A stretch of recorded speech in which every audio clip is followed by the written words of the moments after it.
The courtroom was silent. Everyone's eyes were on the judge as he glared down at the quiet teenager standing before him. The boy, whose name was Logan Carter, had barely spoken a word since stepping into the courtroom. He stood with his hands in his pockets, his messy black hair partially covering his face. His expression was unreadable. He wasn't nervous. He wasn't scared. He was just there. Judge Reynolds, a man known for his sharp tongue and impatience, let out a scoff. He leaned forward, peering down at Logan like he was looking at something pathetic. "Well, well, well," the judge said, his voice thick with sarcasm. "What do we have here? A young man too afraid to speak? Or maybe you just don't understand what's going on." Laughter erupted from the audience, but Logan didn't flinch. The judge smirked. "Let me guess, you're one of those kids who think they're too smart for everyone, huh?" He leaned back, shaking his head. "Kids like you end up nowhere. You're wasting everyone's time. Do you even have a brain in that head of yours? Or is it just empty space?" A few chuckles echoed in the room, but then Logan did something unexpected. He slowly lifted his head, locking eyes with Judge Reynolds. And then he spoke, his voice calm, steady. But his words made the entire courtroom go silent. "Actually, Your Honor," Logan said, "if you're done mocking me, I'd like to correct the mistake in your ruling before an innocent man goes to prison." Judge Reynolds' face turned pale. The courtroom gasped. The lawyers at the table turned their heads so fast it was a wonder their necks didn't snap. And that's when everyone realized Logan Carter wasn't just some quiet teenager. He was a genius. 3 weeks earlier, Logan was sitting in the back of his classroom at Westbrook High, scribbling in his notebook. The other students were laughing, chatting, passing notes. Logan didn't care. He had long accepted that he didn't fit in.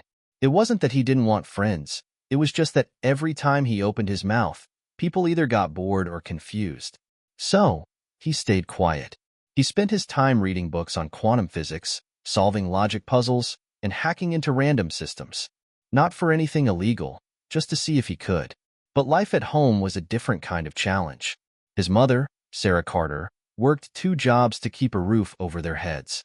His father had walked out years ago, leaving them with nothing but bills and broken promises. Logan wanted to help, but what could a 16-year-old do? One evening, he was scrolling through legal case files online, something he did for fun. That's when he stumbled upon a court case that made his stomach twist. A man named Benjamin Hayes was being charged for a crime he didn't commit. Logan didn't know Benjamin, but the evidence in the case was flawed. The prosecutors had overlooked something, a mistake so small yet so critical that it could mean the difference between freedom and life in prison. Logan stayed up all night digging deeper. He analyzed documents, checked timestamps, and even accessed court files that weren't supposed to be public. By morning, he had proof. But there was a problem. Who would listen to a 16-year-old nobody? For days, Logan tried to contact lawyers, reporters, anyone who would hear him out. But they all ignored him. Until one desperate call changed everything. Sarah Carter, exhausted from work, barely had the energy to argue when Logan insisted they visit the courthouse. "This is insane, Logan," she said, rubbing her temples. "You're not a lawyer. You're a kid." "But I'm right," Logan replied. "Mom, I can prove it." Against her better judgment, she took him. And that's how Logan ended up in Judge Reynolds' courtroom, where a man's fate hung in the balance, where a boy no one took seriously would change everything. But just as Logan was about to reveal what he had found, the courtroom doors burst open. 2 officers rushed in, hands on their guns. "Step away from the bench. Now," one of them shouted. Logan froze. His mother gasped. Judge Reynolds' face went from pale to furious. "What is the meaning of this?" One officer pointed at Logan. "This kid hacked into the court's database. We have reason to believe he's been accessing classified information illegally." Gasps rippled through the courtroom. Logan's heart pounded. This wasn't supposed to happen. He wasn't the one who should be in trouble. He was trying to stop a mistake, not commit one. But now, instead of proving Benjamin Hayes' innocence, Logan Carter was about to be arrested. The cold steel of the handcuffs snapped around Logan's wrists. His heart pounded, but he forced himself to stay calm. The courtroom erupted into chaos. His mother shouting, the audience murmuring, the the judge slamming his gavel in frustration. Order! Order in the court! Judge Reynolds barked, his face red with fury. He turned to the officers. You're telling me this boy, this quiet, unremarkable teenager, hacked into government files? Yes, Your Honor. One of the officers confirmed. We received a security alert about an unauthorized breach in the system. Traced it back to this kid's laptop. Sarah Carter was on her feet, her voice shaking. This is a mistake. My son isn't a criminal. He was just trying to help. Logan, still eerily calm, turned to the judge. Your Honor, if you'll just let me explain. Silence, the judge roared.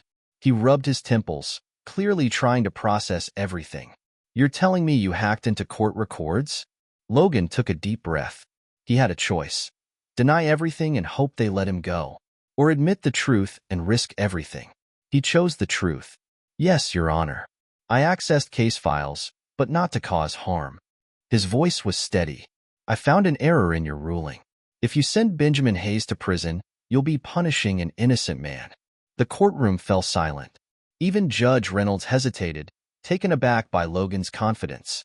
The prosecutor, a middle-aged man in a crisp suit, folded his arms and scoffed.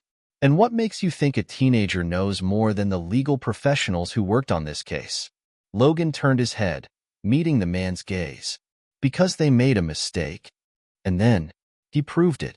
Judge Reynolds narrowed his eyes. Fine, he said.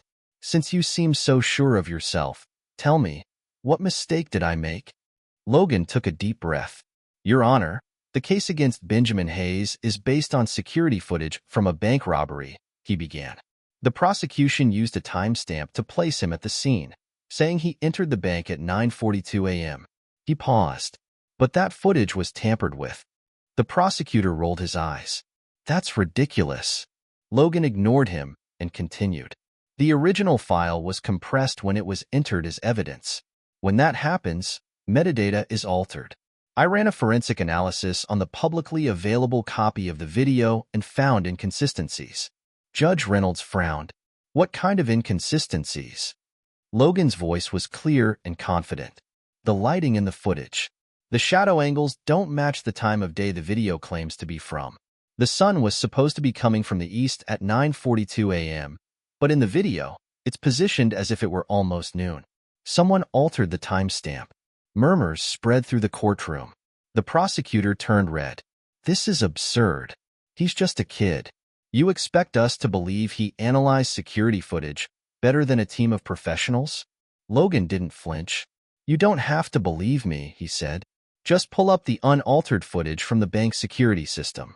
Compare it to the file submitted to the court. If I'm wrong, I'll take full responsibility. The judge sat back in his chair, studying Logan with new interest. The arrogance he had shown earlier was gone. Instead, there was something else in his eyes, something like curiosity. Officer, he said, turning to one of the court bailiffs, contact the bank and request the original footage. The prosecutor slammed his hands on the table. Your Honor, this is a waste of time. The judge shot him a look. You're the one claiming the evidence is solid, he said. So if this kid is wrong, then you have nothing to worry about, right? The prosecutor clenched his jaw but said nothing. Logan's mother, Sarah, watched with wide eyes, holding her breath.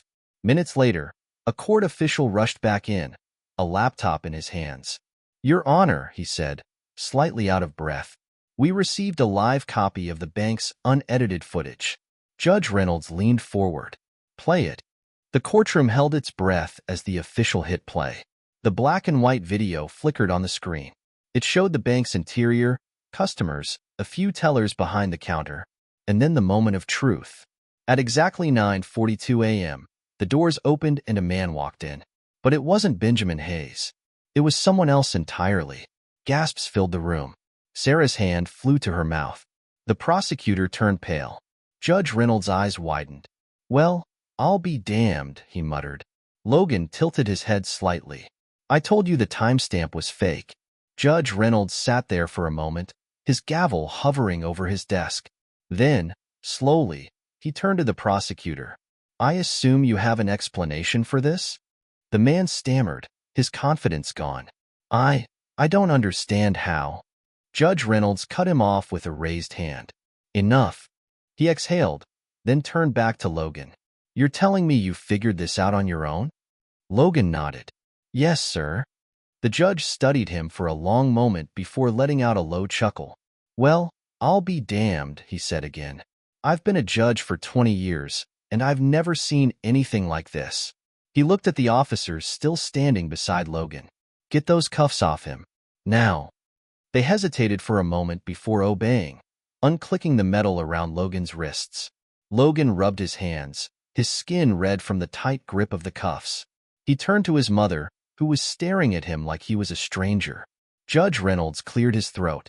I will personally see to it that Benjamin Hayes' case is reviewed immediately. He paused.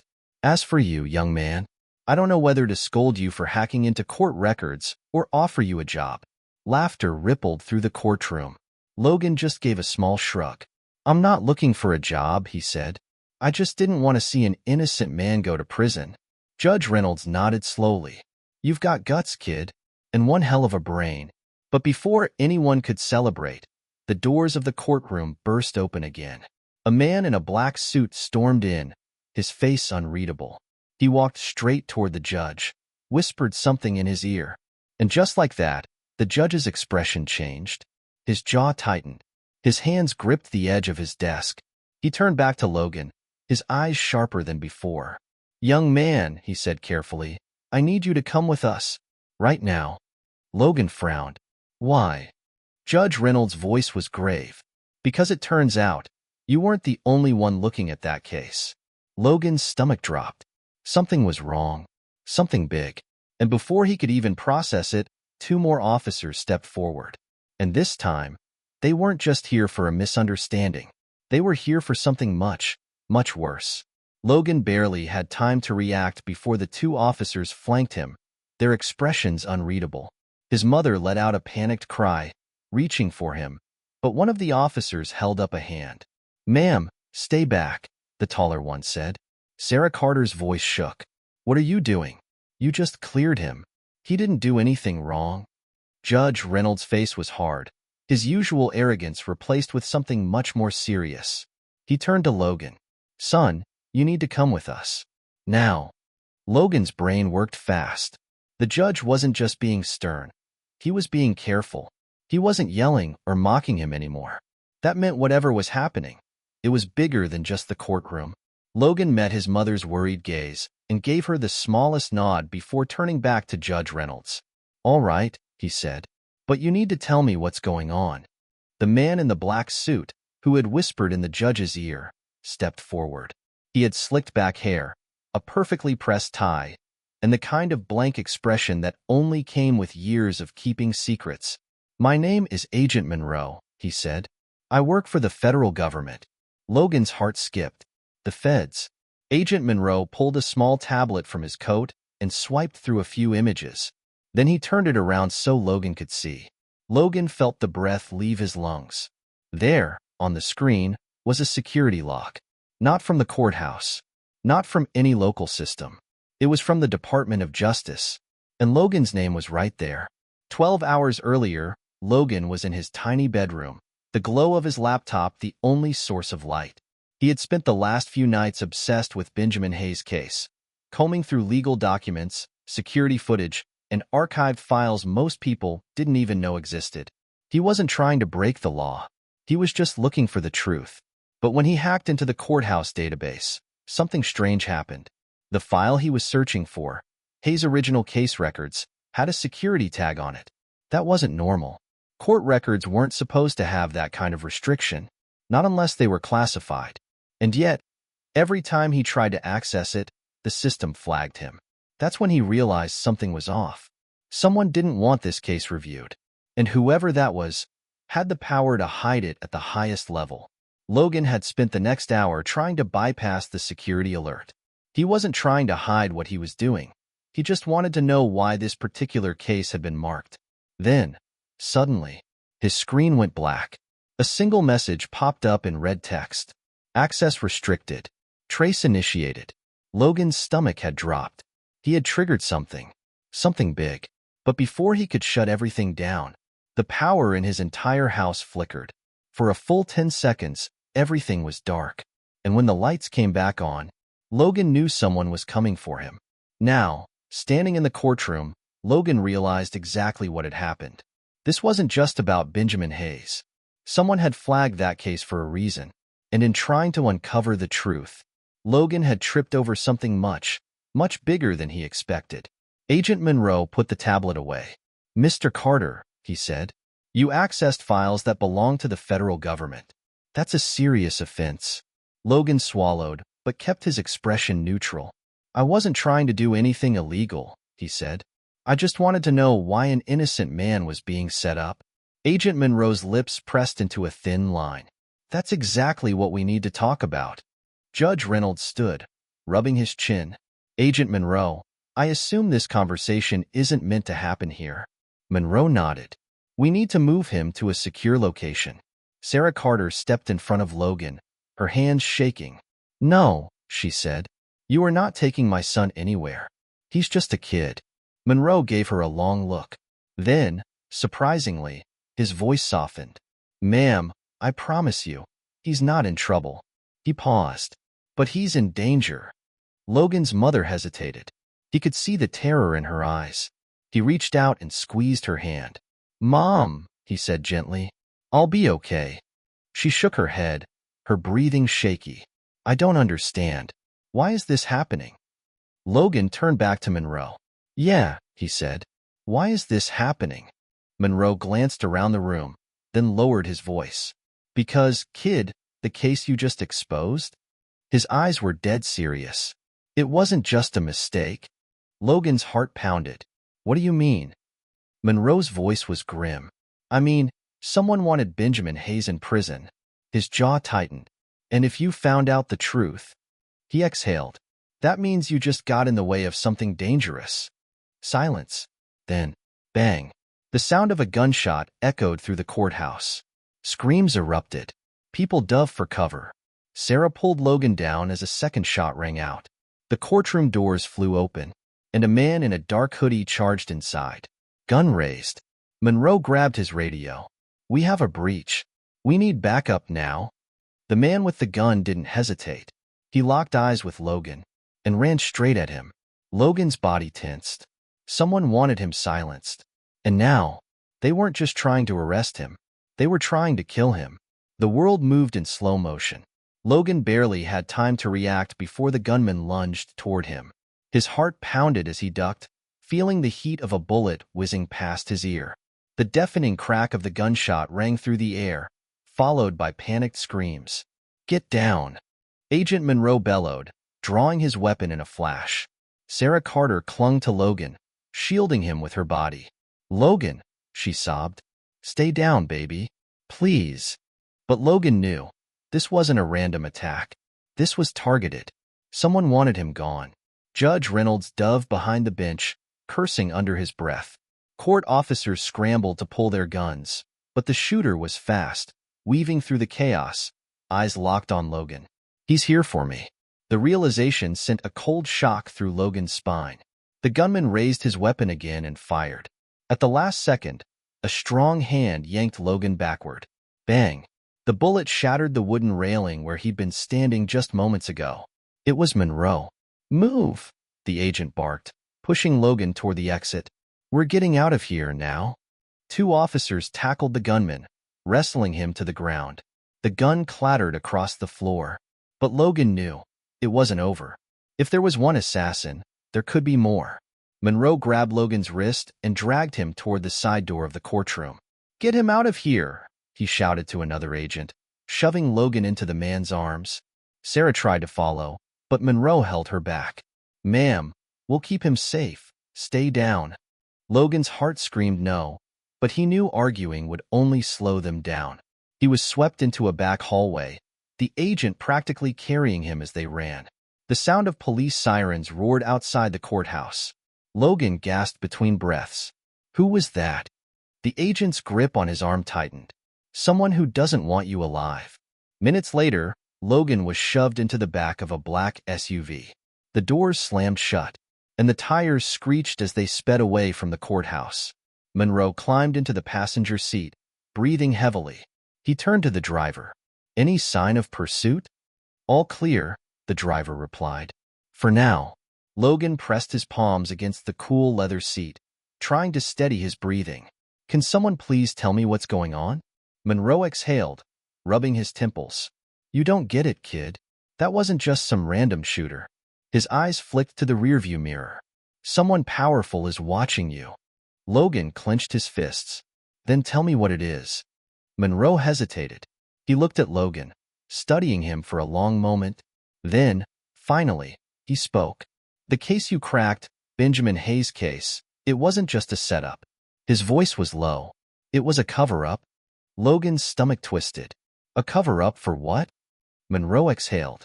For something big. He turned in his seat, facing Logan fully. And you just ripped the lid off something people would kill to keep buried. The SUV sped down the highway, weaving through traffic like a shark cutting through water. Logan could feel the tension in the air.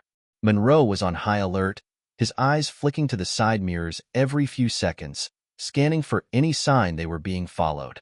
Logan's mind raced. Someone had just tried to kill him. Not just scare him. Not just warn him. Kill him.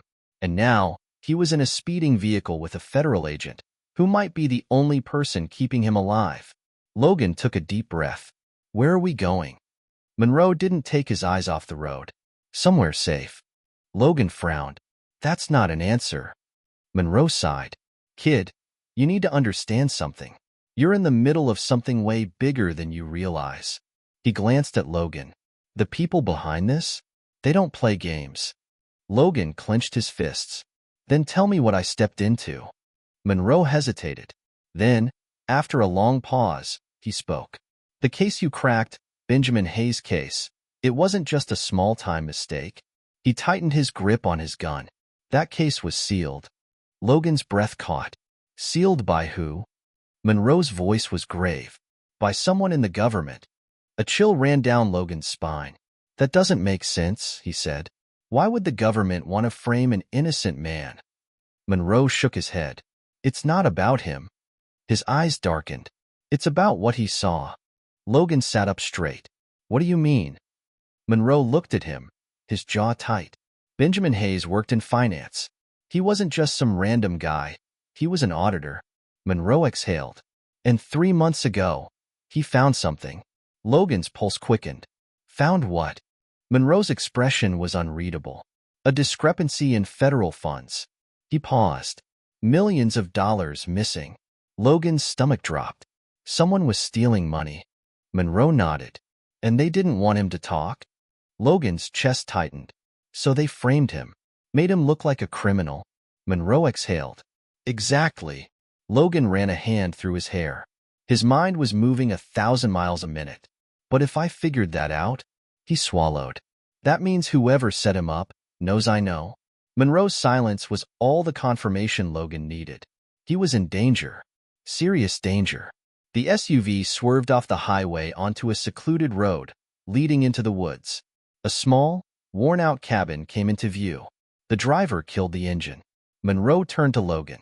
For now, this is where you stay. Logan glanced at the cabin. Seriously? A creepy cabin in the middle of nowhere? Monroe smirked. What? Were you expecting a 5-star hotel? Logan sighed. Fine, but I'm going to need my laptop. Monroe raised an eyebrow. For what? Logan's voice was steady. If someone in the government is behind this, then I'm going to find them.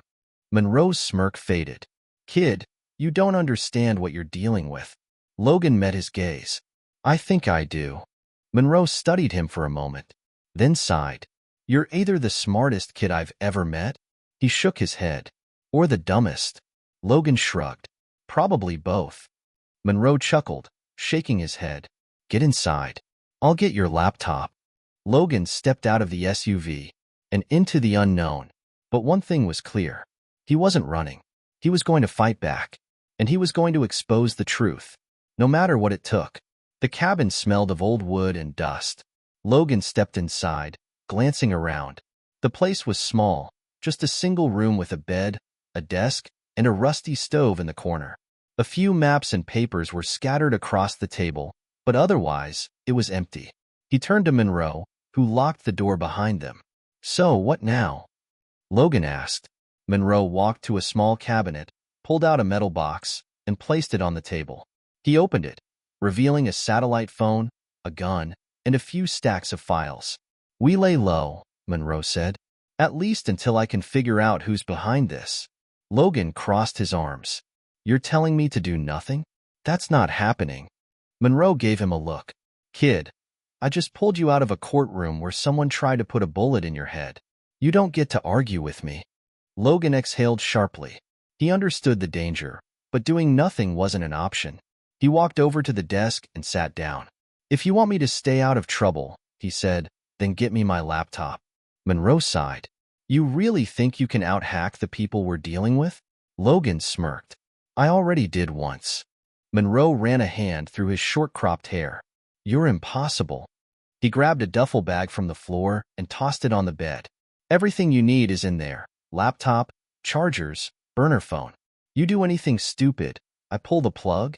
Logan unzipped the bag, pulling out his laptop. The familiar glow of the screen felt like home. Monroe sat across from him, watching carefully. "What's your plan?" Logan's fingers danced across the keyboard. "Simple," he said. "If Benjamin Hayes found something before they framed him, then the records are still out there." He glanced at Monroe. "I just have to follow the trail." Monroe leaned back. "And what if you find something they don't want you to see?" Logan didn't hesitate. "Then I'll make sure the whole world sees it." 2 hours later, Logan was deep into the system. He had bypassed 3 firewalls, rerouted his connection through encrypted servers, and was now staring at something that made his breath hitch. A list. Thousands of transactions. Large sums of money moved in and out of private accounts. But the names connected to them weren't just random people. They were government officials. Monroe stood behind him, arms crossed. "You just found the smoking gun, didn't you?" Logan scrolled through the files, his pulse racing. "This is a money laundering operation," he muttered. "Funds being stolen from government programs and funneled into private accounts. It's massive." Monroe narrowed his eyes. "How far up does it go?" Logan clicked on a file labeled Priority 1. The screen loaded, revealing a single name at the top. Monroe sucked in a breath. "No way." Logan's hands tightened into fists. The name on the screen wasn't just some corrupt official. It was someone at the highest level of government. A senator. Monroe's voice was low. "If this gets out, it could bring down an entire branch of power." Logan looked up at him. "Which is why they were willing to kill to keep it buried." Before Monroe could respond, the cabin lights flickered. Logan's screen glitched for a split second.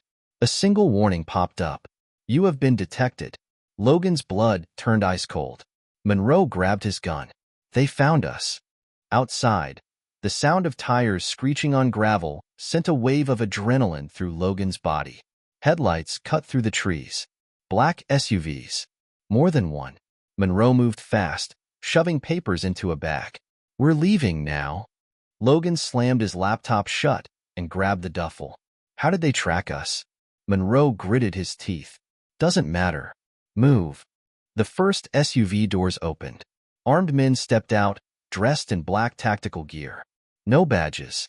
No insignia. They weren't police. They were something worse. Logan's chest tightened. Whoever they weren't here to arrest him. They were here to erase him. Monroe grabbed his arm. "We're going out the back," he whispered. "Don't stop running." Logan swallowed hard and nodded. Then, the first bullet shattered the cabin window. They had seconds to escape, and if they didn't move now, they were dead. The bullet tore through the cabin window, sending shards of glass flying. Logan ducked instinctively, his heart hammering in his chest. "Go!" Monroe shouted, yanking him toward the back door. The second bullet hit the wall near Logan's head, splintering the wood. There was no more time.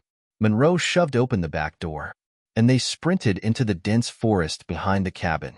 The ground was uneven, covered in roots and damp leaves. Logan struggled to keep up, his breath coming in short gasps.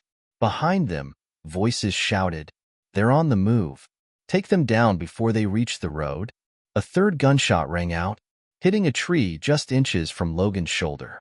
He forced himself to move faster. He had no idea where they were going. All he knew was that if they stopped, they were dead. Monroe veered to the right, pushing Logan ahead. Keep running. Don't look back. Logan's legs burned, but he didn't stop. He ducked under branches, leaped over fallen logs, and pushed through the thick undergrowth. The sound of boots pounding against the forest floor got closer. They're gaining on us. Logan gasped. Monroe cursed under his breath. We need to lose them. They reached a small clearing, and Monroe suddenly grabbed Logan's arm, pulling him down behind a large fallen tree. He placed a finger to his lips. Stay quiet. Logan crouched low, his pulse hammering. The men chasing them weren't amateurs. They were professionals, moving in formation, their weapons sweeping through the trees. The voices were close now. They couldn't have gone far. Sweep the area. Logan held his breath. His laptop was still in the duffel bag slung over his shoulder. But he knew. He couldn't use it now. Any sound would give them away. Monroe pulled out his handgun and whispered, "If they find us, we fight." Logan's throat went dry. He wasn't a fighter. He was just a kid who got too curious. But now he was in the middle of something real. The footsteps grew louder. Logan's heart pounded. His fingers gripped the rough bark of the tree. The men were just feet away. Then, a voice crackled over a radio. "Pull back. We've got movement near the main road." One of the men hesitated. "Could be a decoy." The radio crackled again. "Doesn't matter. We need to go." A long pause. Then, the footsteps started retreating. Logan didn't move. He barely breathed. Monroe stayed still too, gun in hand, watching the figures disappear into the darkness. They waited. 1 minute. 2. Finally, Monroe exhaled. "They're gone." Logan let out a shaky breath. That was too close. Monroe stood, scanning the area. Way too close. He turned to Logan. "Come on. We need to keep moving." An hour later, they reached a deserted service road. Monroe led Logan to a hidden vehicle, a dark SUV parked under thick brush. Monroe popped the trunk and pulled out a fresh set of clothes, tossing them to Logan. "Put these on." Logan looked down at himself. His hoodie was torn, his jeans covered in mud. He hadn't realized how much of a mess he was. He changed quickly, then climbed into the passenger seat. Monroe slid behind the wheel and started the engine. Logan turned to him. "Where are we going now?" Monroe's grip on the steering wheel tightened. "Somewhere they won't find us." Logan narrowed his eyes. "And then what?" Monroe sighed. "Then we figure out who's behind this." Logan's mind raced. They had seen the evidence. They knew a senator was involved. But that was just the tip of the iceberg. Who else was part of this? And more importantly, how far would they go to keep their secrets buried?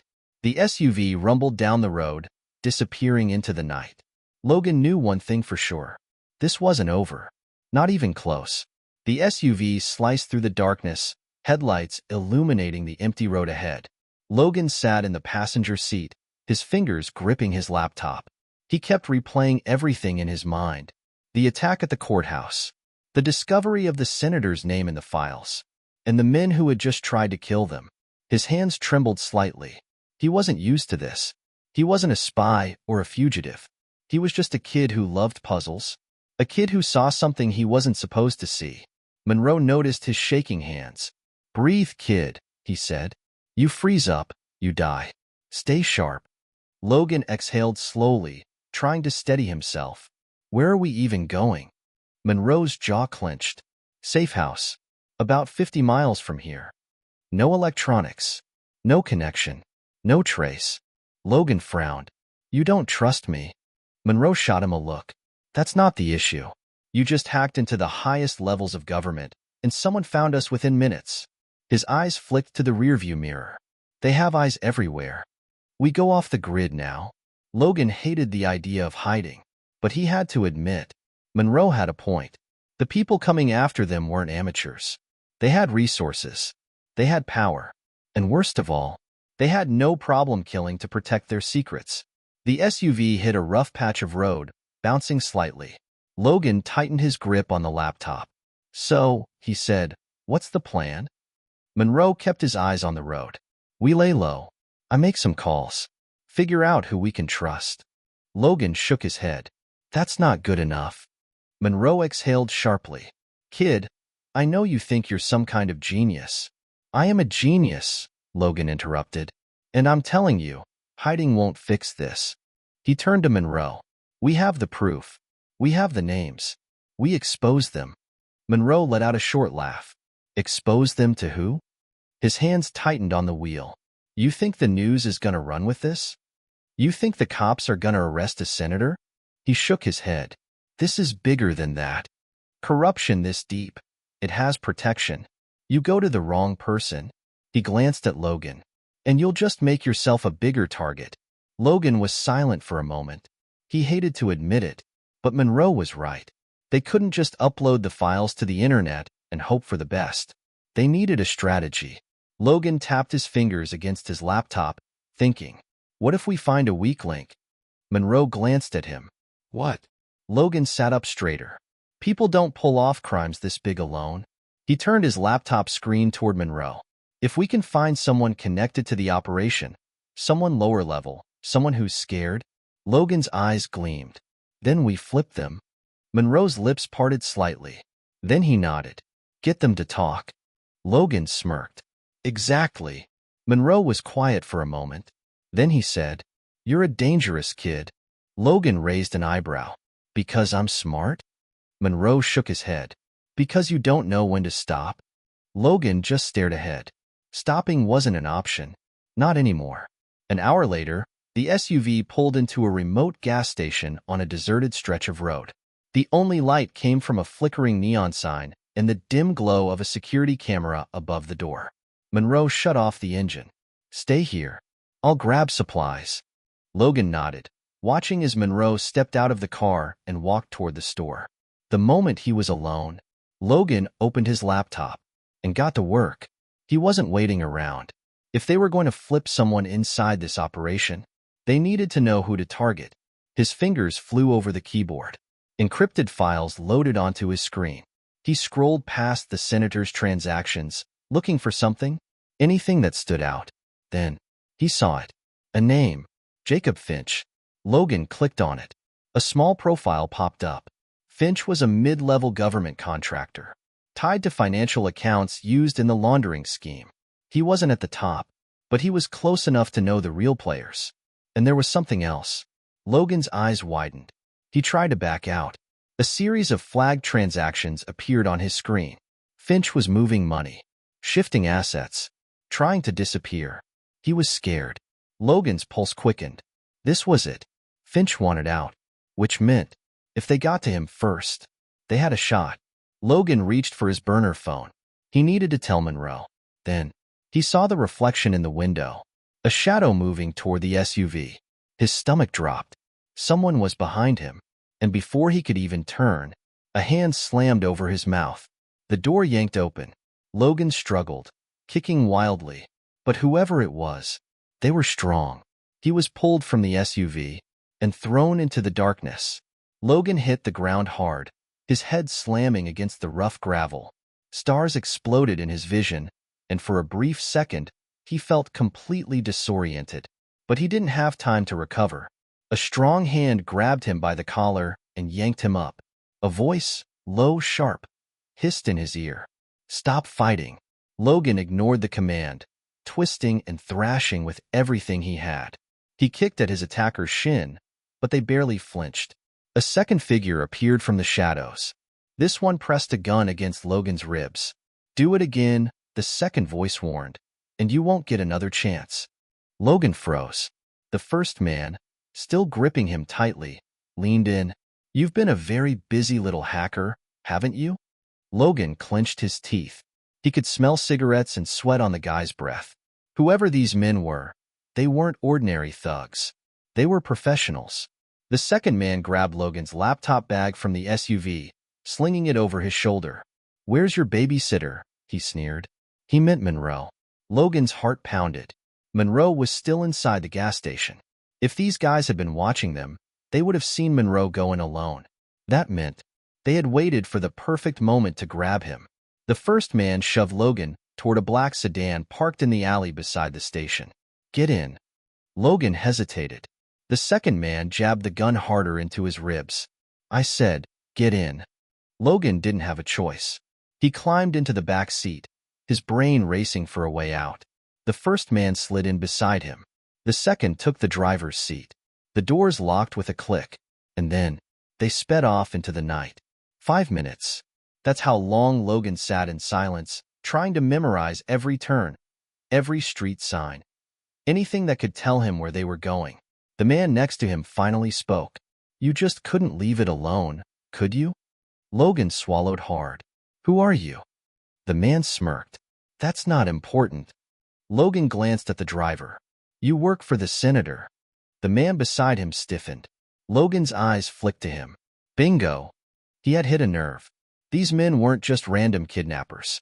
They were connected to the corruption he had uncovered, which meant they weren't planning on letting him go. Logan took a slow breath. He needed to stay calm. If he panicked, he'd make a mistake. His eyes flicked to his laptop bag, sitting on the floor by the driver's seat. If he could get to it. The car suddenly jerked. Tires screeched as the driver slammed on the brakes. A black SUV blocked the road ahead. Logan's pulse spiked. Monroe. Before the driver could react, the SUV's door flew open, and Monroe stepped out, gun raised, eyes burning with fury. Let him go. Monroe's voice was cold, lethal. The man beside Logan pulled out a pistol, shoving it against Logan's temple. Monroe's jaw tightened. I don't think you understand, the man sneered. You lower that gun, or the kid gets a bullet. Logan's breath came fast.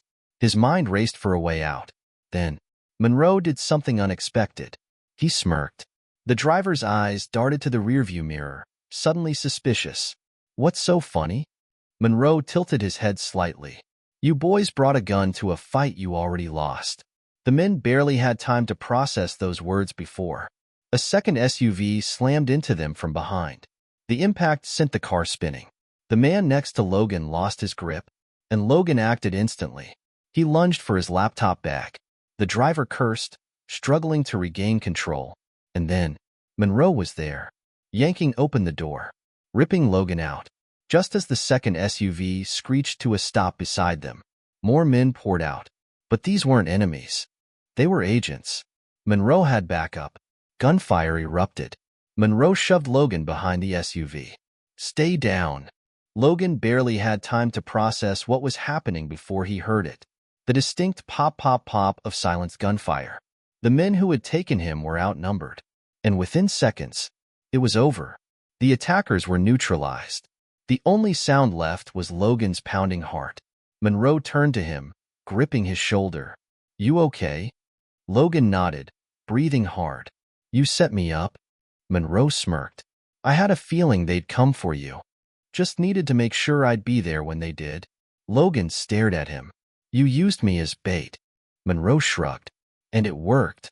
Logan couldn't decide whether he was angry or impressed.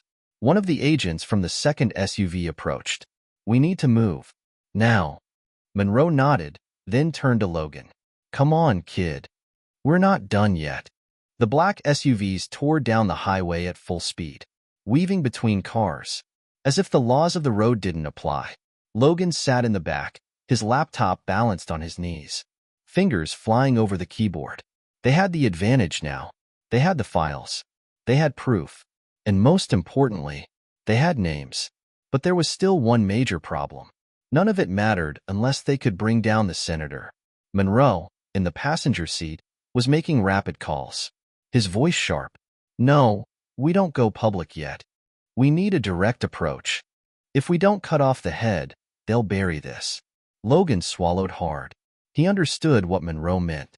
If they just leaked the information, the people behind the senator would shut it down, twist the story, or make it disappear. They needed to corner him. Logan looked up. We need to get to him before he knows we have this. Monroe nodded. Already working on it. The driver, a serious-looking agent with sharp eyes, spoke up. We got a problem. Monroe stiffened. What? The agent handed him a tablet. On the screen, a breaking news alert flashed in bold red letters. Teen hacker wanted for cyber crimes. FBI issues arrest warrant. Logan's blood turned to ice. Monroe cursed under his breath. They're flipping it on you. Logan's stomach churned as he read the article. They had painted him as a dangerous cybercriminal. The news was calling him an immediate national security threat. And worse, they had tied Monroe to him. Monroe's face was grim. This is bad. Logan clenched his fists. They're cutting off our options. Monroe muttered. Then we need to act. Fast. Logan's hands tightened around his laptop. This was exactly what he feared. They weren't just trying to silence him. They were making sure no one would believe him. They're cutting off our options, Monroe muttered. Logan took a deep breath. Then we only have one move left. Monroe glanced at him. Which is? Logan's fingers hovered over the keyboard. We trapped the senator. Monroe raised an eyebrow. You got a plan, kid? Logan exhaled. Yeah, but it's risky. Monroe smirked. Risky is what we do. 30 minutes later, the SUV pulled into a private airfield. A sleek black jet sat on the runway, engines humming. Agents moved swiftly, prepping for takeoff.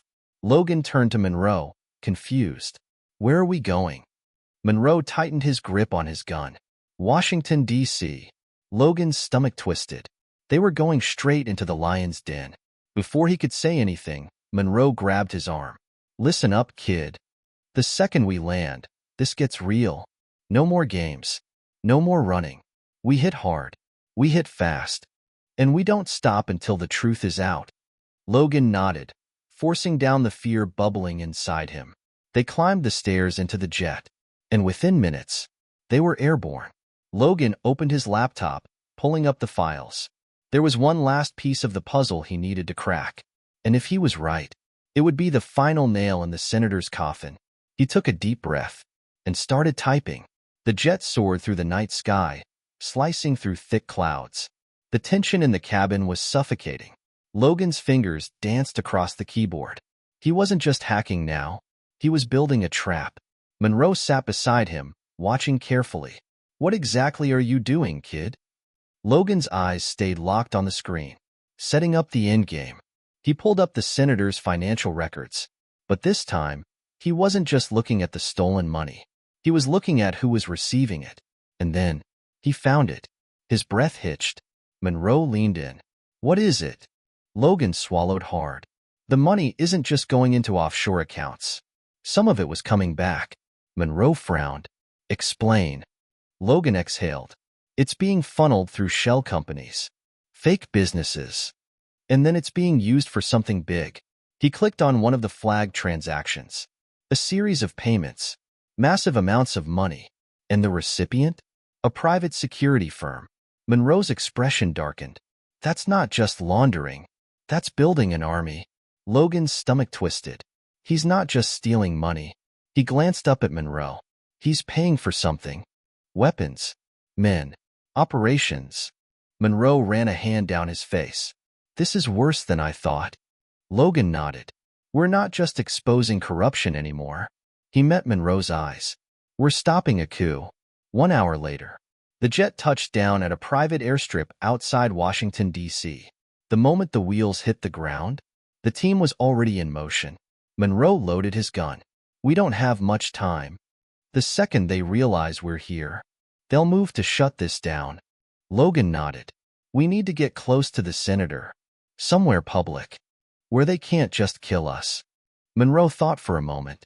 Then his eyes lit up. The gala. Logan frowned. What gala? Monroe pulled out his phone and showed him an article. Tonight, Senator Richardson to speak at charity event in D.C. Logan's pulse spiked. The senator was going to be in public, in front of hundreds of people. It was the perfect chance. Logan shut his laptop. Then we go to the gala. Monroe smirked. One problem, kid. You don't exactly blend in at high-class events. Logan exhaled. Then I guess it's time for a makeover.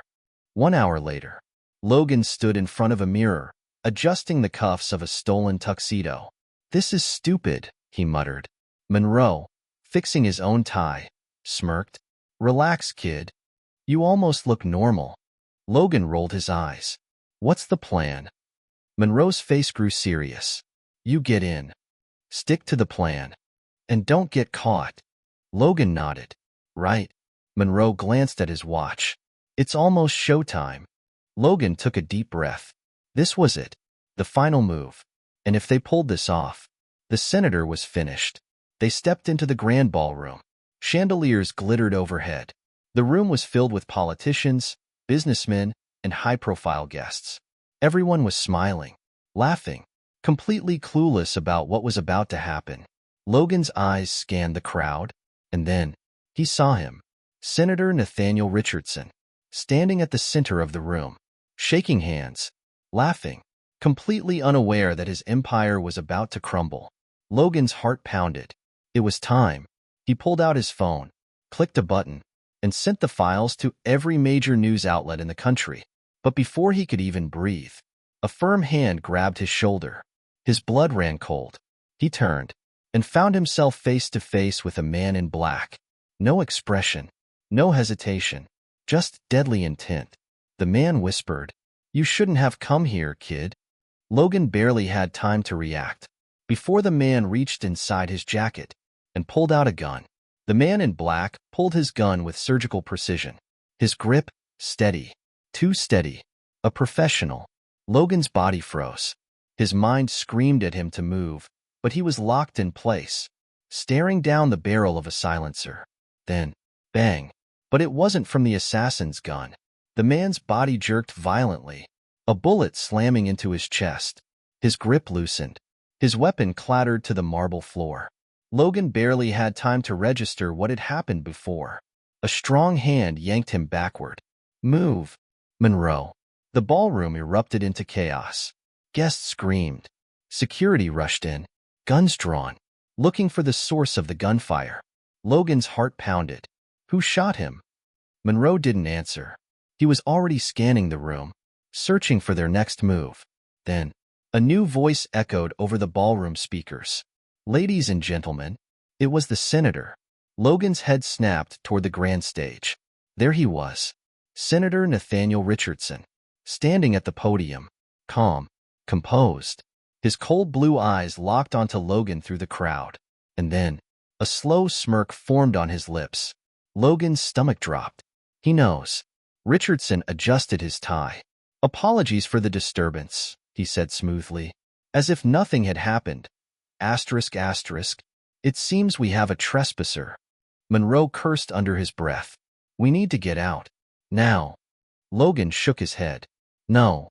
His hands curled into fists. "We're finishing this." Monroe shot him a sharp look. "Kid, we don't have backup."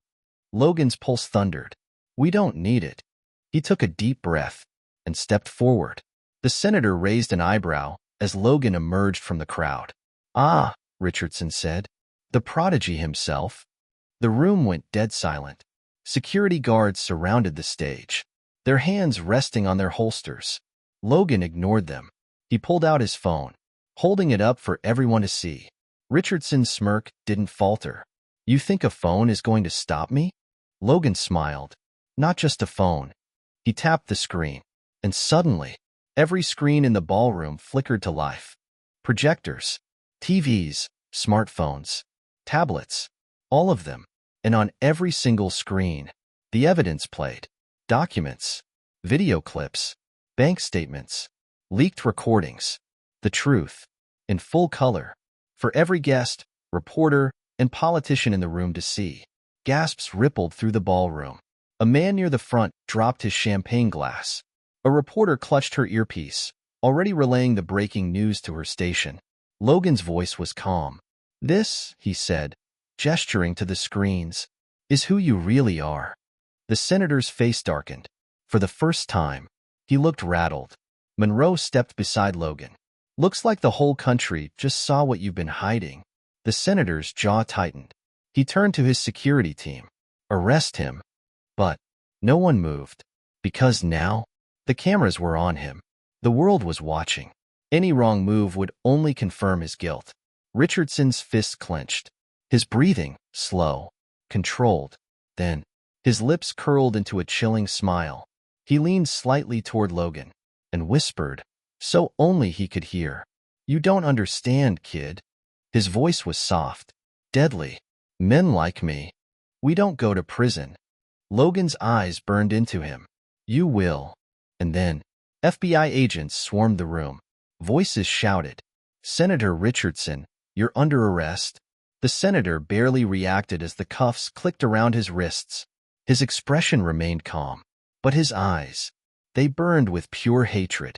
As he was dragged away, he whispered one final warning. This isn't over. Logan didn't flinch. Yes, it is. And just like that, it was over. Hours later, Logan and Monroe stood outside the Capitol building, watching the sunrise. The world had changed overnight. News outlets were running the story. The government was in turmoil. Investigations were opening. The truth was finally out. Logan let out a deep breath. So what happens now? Monroe smirked. Now. He clapped Logan on the shoulder. Now, you go home. Logan blinked. Just like that? Monroe shrugged. You did your part. You took down one of the most powerful men in the country. He smiled slightly. Not bad for a kid. Logan exhaled. Yeah, not bad. He turned to Monroe. And you? What happens to you? Monroe chuckled. Me? He smirked. I'll be fine. I always am.